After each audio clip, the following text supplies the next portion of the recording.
Hello, welcome to He's Hot but Something's Off with me, just Joey T. It is officially fall in Los Angeles. I mentioned the weather to kick off last week's podcast, but it's gone to the point where, you know, when the weather gets cold and you get the sniffles, not because you're sick, just because the temperature difference is like when you go from indoors to outdoors, when you're like exercising or walking around or whatever. And I already have sniffles kind of sort of usually. I have allergies. I've got hay fever for pollen when it's like most of the year now. You think pollen's only in the springtime for like 3 months. That is not true. There's pollen from like all sorts of different things, from like flowers and grass and from trees. So my hay fever season runs from February to September. So most of the year, I have to be taking like a nose spray or some sort of allergy medication. So the winter time is usually when I don't need to do that. But I did recently have some sort of like a cold or flu or something. It was very mild. Maybe it's like a mild cold.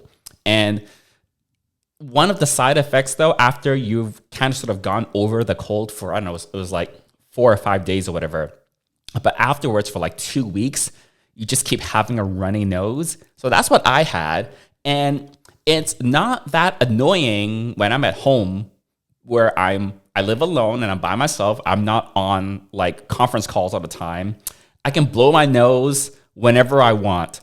But when I'm at the gym, it was very annoying because I'd be exercising, obviously, and you know, your body gets warm, which only makes the mucus more runny than usual. So when you have a runny nose and you exercise, your body warms up, you're breathing heavily.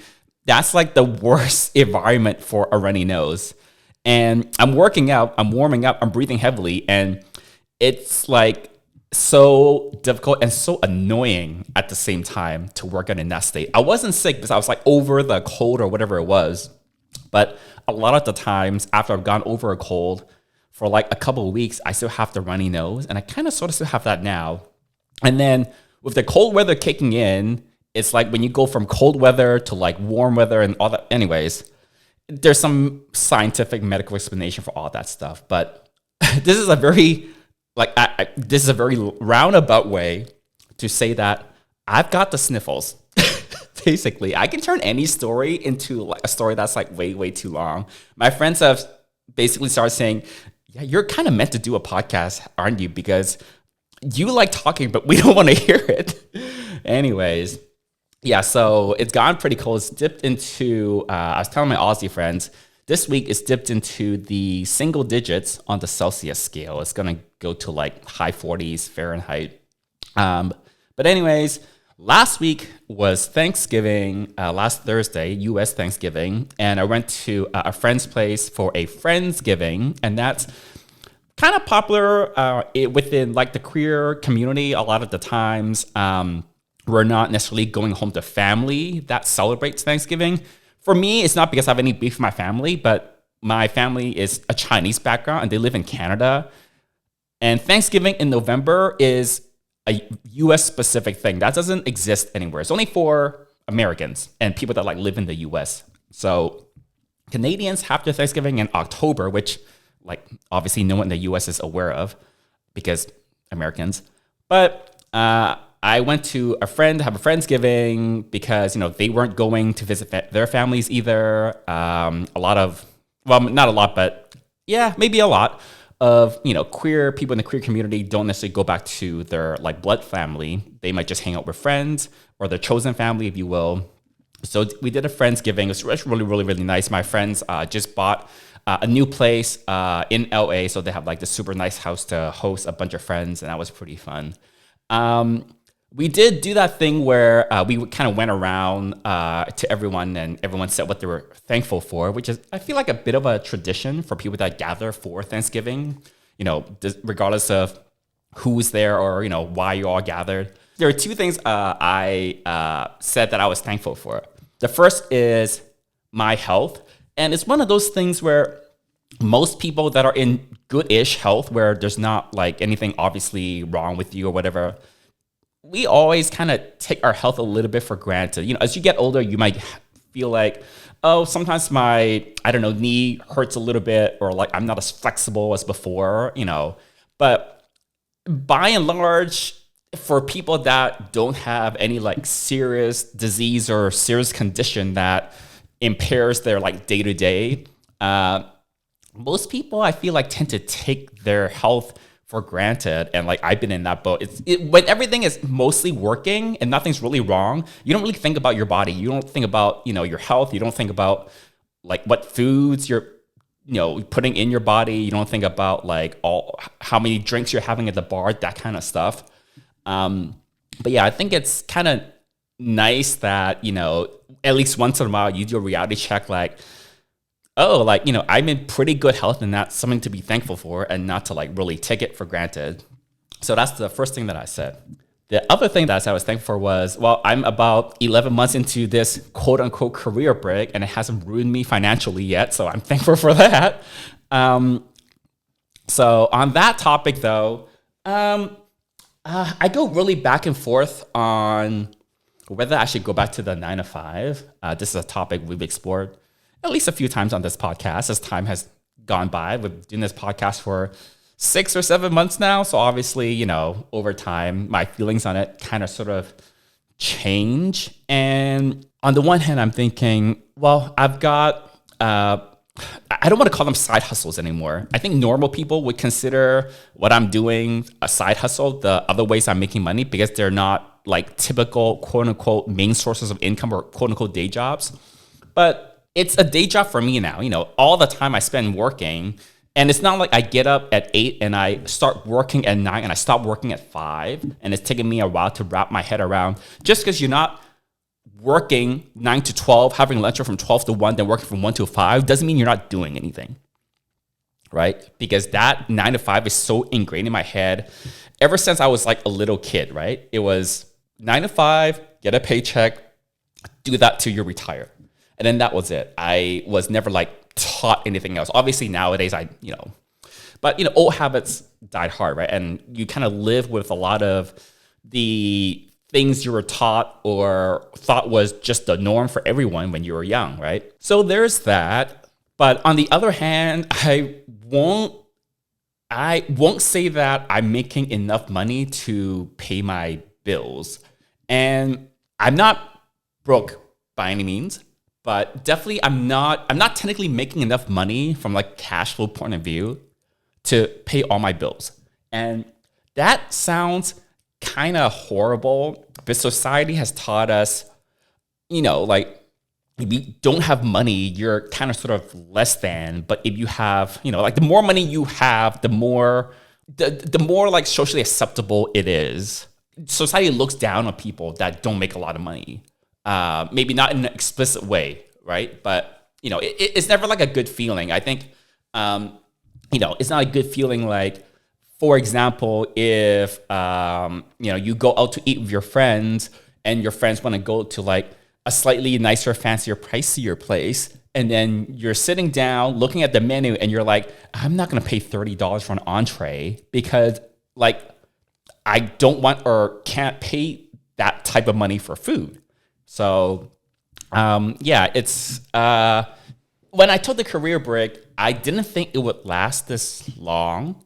So there's a part of me that's like, well, you are working on things and it is bringing in money and my revenue is going up like every single month.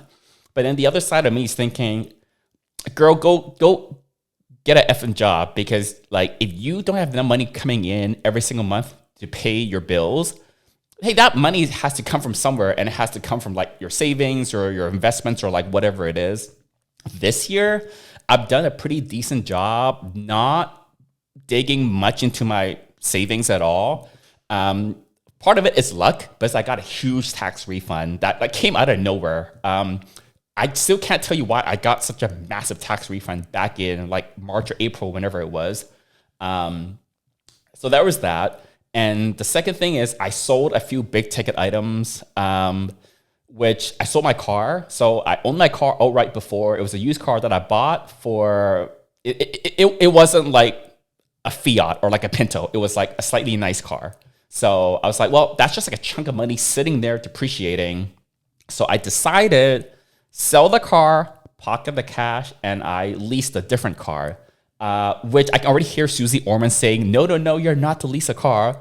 Hey, but for me, for my situation, I feel like it makes sense. I'm not here to say I'm making all the best or smartest or whatever financial decisions according to like Susie Orman. Now that I'm listening to her podcast, I can just hear her voice in my head. It's like, no, why are you leasing a car?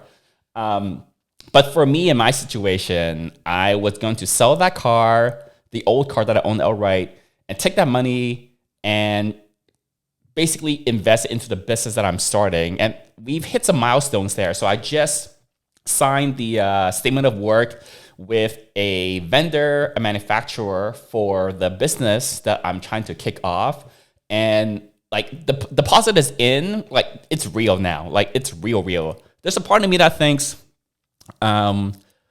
you've never started a business before, and like you don't seem to be like researching things that much. It's like, are you really going to be able to get this off the ground? But then I have this other side of me that I'm really rooting for, which is being almost delusionally optimistic about this being successful. Like you have to believe in yourself. Like if you think negatively, that of course it's going to like blow up in your face and not be successful.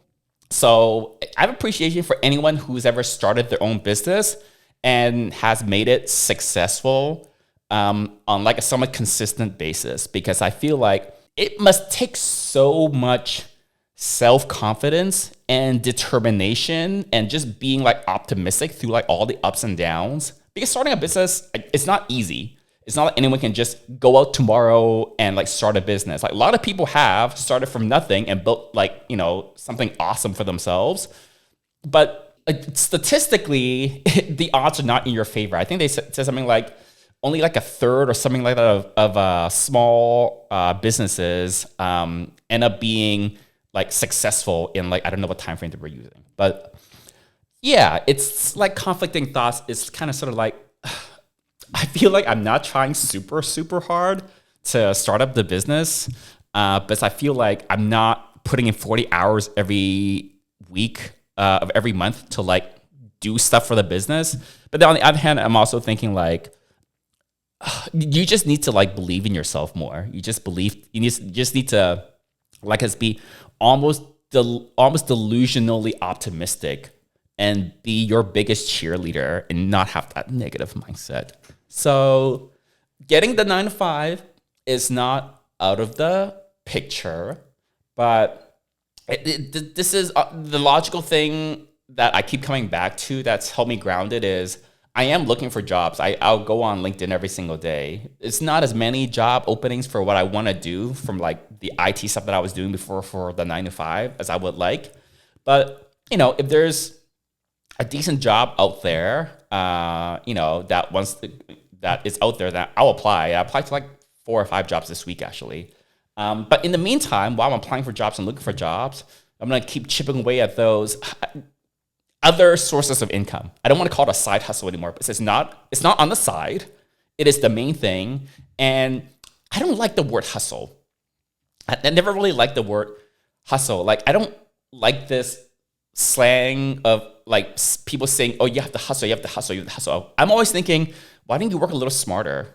Like, there's a difference between like, when someone says hustle, my mental image of that is someone who's doing a lot of manual labor or something that's like doing a lot of work physically or spending a lot of time working for maybe not a ton of pay, which I know is not like the technical definition of hustle, but it has that like, it gives me that impression, if you will, right?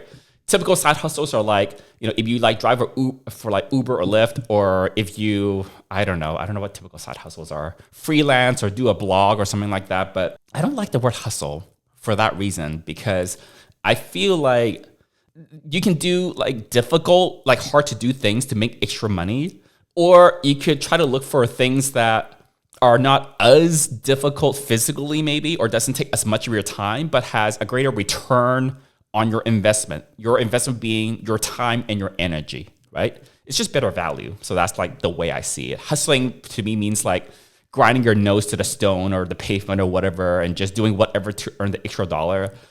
And these are not hustles for me. I don't feel like they're like work. It's not like, I don't know, when you're younger in your career and you're just like entering to whatever career you've chosen, and you do like the most manual kind of things. Like I'm in IT, and a lot of people start off in technical support in IT, and it's doing lots of tickets, lots of phone calls, lots of whatever.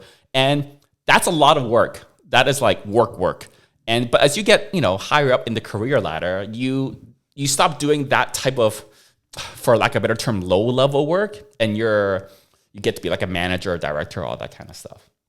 But anyways, this is another very roundabout way. This is why my friends think it's so great that I have the podcast, that I'll talk on my podcast and they don't have to listen to it. But I'm happy with where I am. I mean, I do have these like thoughts about like, maybe I do need to make a little bit more money for sure. And I can't be in this state forever. So it's like, yes, I am looking for jobs. I am looking at job openings every single day. I'm applying to stuff, but I'm not just going to take any job. I'm not at that level, because I know that would just bring me back to last December when I just like hated my day job, and all I can think of is quitting. And that was not a happy time for me. And it's not that much use to spend my time and energy putting myself in that kind of situation for like 40 hours a week, when that 40 hours a week can be so much better spent building up the businesses that I have running, my other current streams of income. And I much rather invest in that. Maybe that's like the best way to think about it. If you're not charitable, you can say, bitch, get off your lazy ass and go find a job. But hey, to each their own. Anyways, change the topic completely. I pulled my hamstring. So this happened this past weekend, and it's kind of sort of, in a way that's nice. I go to the gym a lot, and if you go to the gym a lot, eventually you will hurt yourself in some way, shape, or form. Never intentional, obviously. But I was on one of the leg machines, and I was just going too fast, too furious, basically, on this machine. I was channeling some rage into my exercises, which usually helps to, get like a good pump. But I was going a little too fast and a little too heavy on this machine, and I was doing my reps, and then my right hamstring, it didn't snap, but like there was like a feeling in it, like a tendon type feeling. So I stopped right away. So I've been laying off my right foot, and I've been just resting it and icing it. But today, I did go back to the gym. All I did was just like upper body stuff, and that was fine. Yeah, that's always fun. When I'm at the gym, what impressed me the most when I'm at the gym, not that you should be comparing yourself to other people, is when people are courteous, that it's a public space that you have to share with others. I was with some friends on our Friendsgiving last Thursday, and they said they were at the 24-hour gym in Hollywood, and the 24-hour gym is not it's a lower end gym. Like I was perfectly fine with the 24-hour gym that used to be in West Hollywood before they closed down. They still have the like Hollywood location. They've got locations everywhere, actually. It's not like a super expensive high-end place. It's more like a regular run-of-the-mill place. However, they were used to Equinox because that was like the regular gym. I don't know why they were at Equinox for like so many months or years, and now they went to the 24-hour. I think they just wanted to try it out because they just moved and it was like close by and in the area. And they're going back to the Equinox, but they're just used to the Equinox. But they did remark that at the 24-hour, people don't put their weights back. So you get dumbbells, like the free weights, and there's always a rack for all the dumbbells. And, people don't put them back where it's supposed to be. Like on the rack is labeled, the 5-pound dumbbells go here, the 10 pounds. The rack has labels of which weights go where. So, and they said at Equinox, people do a pretty good job putting the weights back. And at the 24-hour, people don't care. So I wouldn't pay like $200 something a month just because people put the weights back versus people not putting their weights back. But when people don't put the weights back, it is annoying. But it's like a bigger gym, and the weights you want are not where they're supposed to be on the rack. You now go on like a treasure hunt throughout the gym. And the bigger the gym is, the more annoying it is. And the less that people care to put the weights back, the harder the treasure hunt is. You basically go around a gym looking for the weights that you need, which is like a little annoying, but I'm kind of sort of used to it. And if the gym is not like super big physically, then it's not like that hard to just like do a quick loop around. Yeah, but I'm never going to pay $270 for a gym. Are you kidding me? I just don't have that kind of money. Even if I have that kind of money, I felt like I would spend that money. I will pay like $50 a month for a gym. I'll take the other $200 and spend it on something else, but not on the gym. But yeah, what impressed me the most is when people put their weights back. It's a public place, and you all share the equipment. You would think someone who like can lift a lot of weights is impressive at the gym. To me, that's great for you. But if I ever get to be like a personal trainer, I would want to tell all my clients, don't compare yourself at the gym to how heavy a weight or how much weights that other people are lifting, or how many reps they're doing, or what type of exercise they're doing. Because everyone's fitness goals and what they're trying to do at the gym is different. Some people go to the gym to work out for endurance reasons. So they go like higher reps, or like they're doing more like the aerobic machines, right? Some people are trying to lift like the heaviest weight possible. Maybe someone's doing like a fitness competition and they're training for that. Someone else is training for like a marathon. Someone else is just there for general fitness. They're not trying to go for crazy heavy weights. So, it's sometimes not great to be in the gym and, you've got like these super big muscular guys that look like, they've been lifting forever. Sometimes it could feel kind of intimidating, I imagine, for someone who's like newer to working out with weights, someone who is newer to like going to the gym. That's the best advice I can give for a newbie, though. Everybody starts from kind of sort of like nothing. Everyone's got like their first time at the gym. And yeah, like don't compare yourself to other people that are like lifting however many weights they're lifting, or doing some crazy looking exercise, or like they just look like they know what they're doing. You'd be surprised how, this is partially in my head, this is partially shady, but you'd be surprised how often I see someone that they look like they've got a decent physique, and at a glance on paper, you would think they look like the type of person that knows what they're doing at the gym.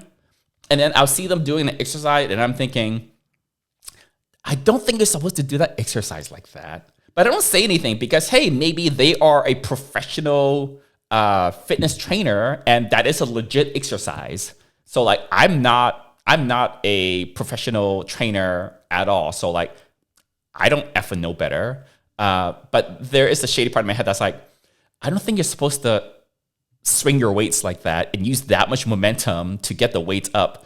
But yeah, I mean, I keep my thoughts to myself. I am a shady bitch in my head, at least. I'm not going to go to a stranger and be like, are you sure you know what you're doing? That'd be hilarious. But I'm not going to say that. Yeah, you go to the gym, enough times, you're going to hurt yourself. And for me, I have this thing where if I take like 2 days off of the gym or 3 days off, I feel like I'm not doing anything. Because when I take days off at the gym, I'm just like in the house, and that feels like weird. When you go to the gym regularly and you get injured and you have to not go for a while, that feels weird. When I travel, though, that's different. I'm traveling for a reason. I'm going to something, I visited family, or like I'm going to an event.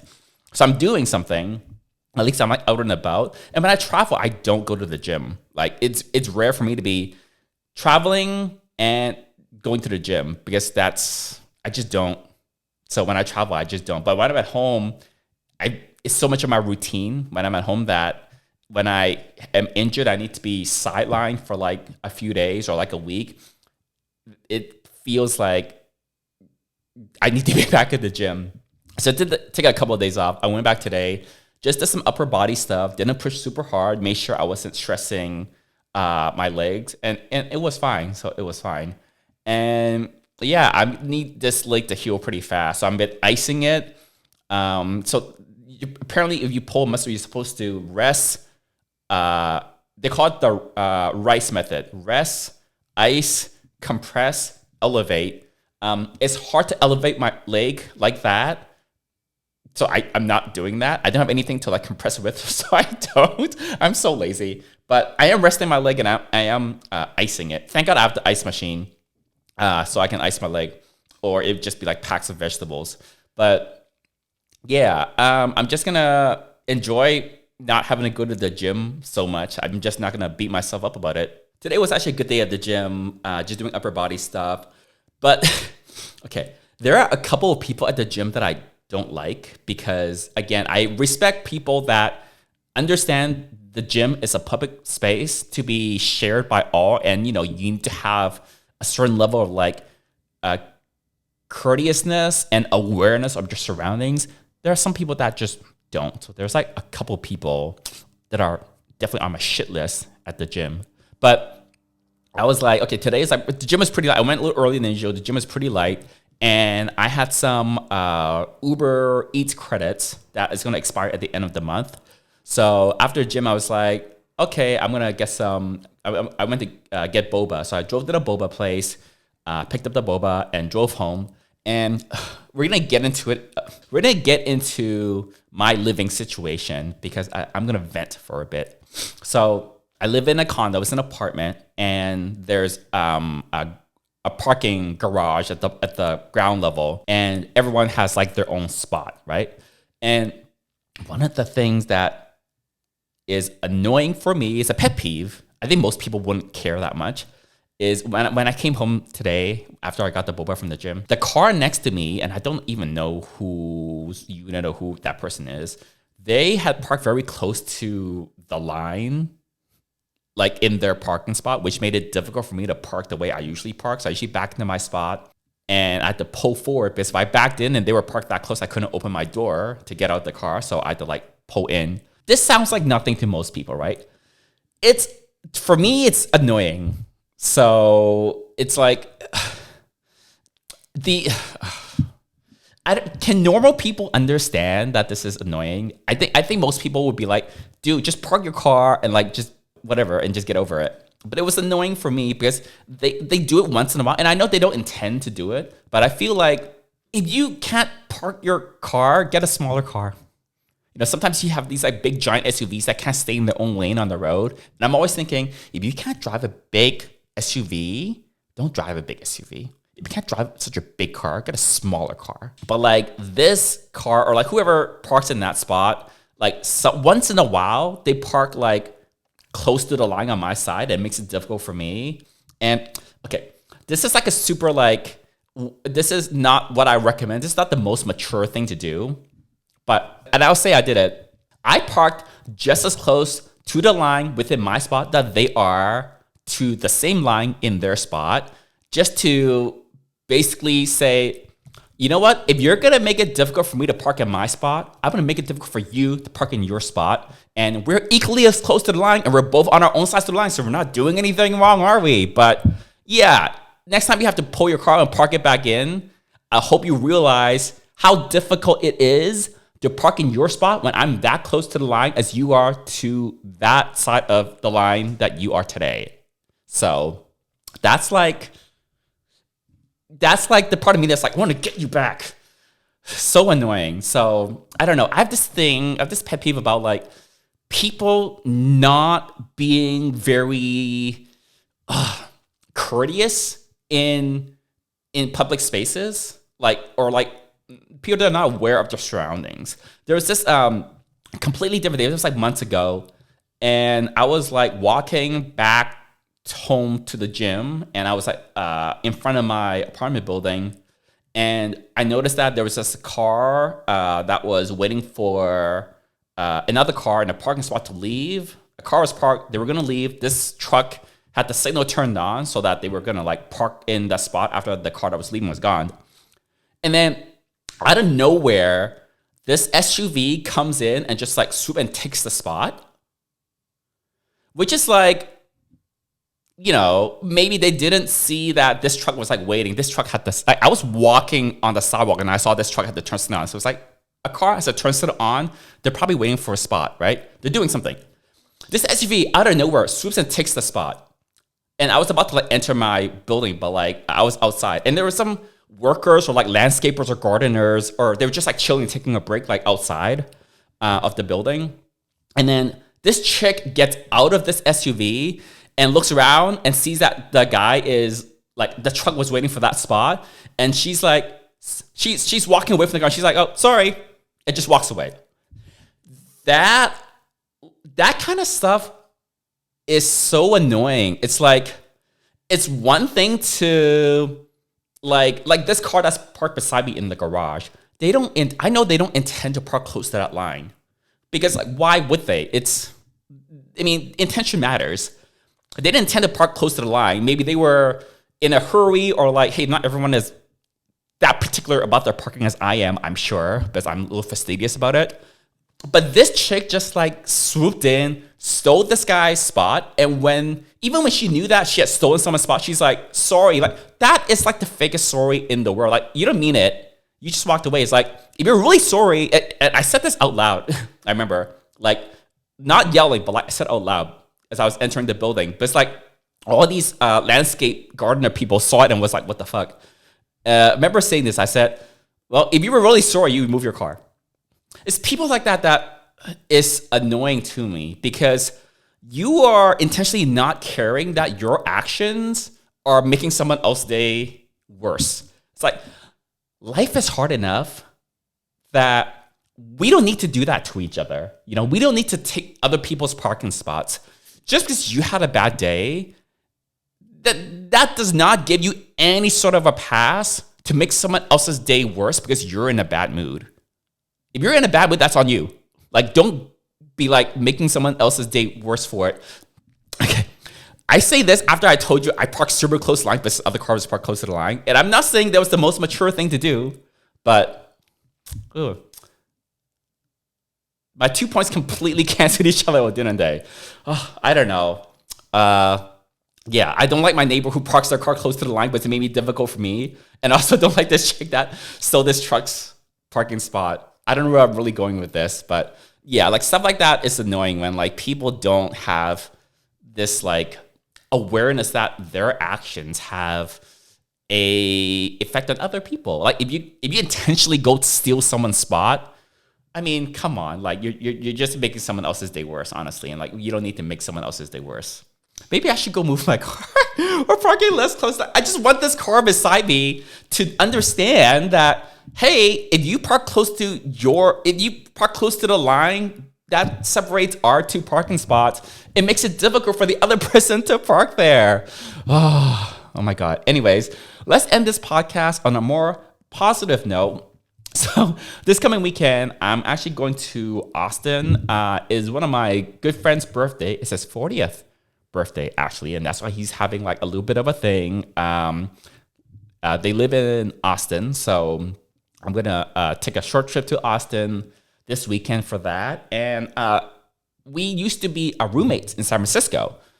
So we have a bunch of San Francisco friends when we were all living there, and some of those San Francisco friends, some of whom I haven't seen in a while. I think some of them I've now seen even since before the pandemic, for like a few years now.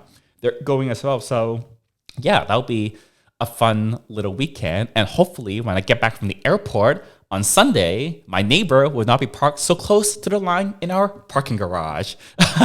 Let's just end it there. Bye guys. I'll see you next week.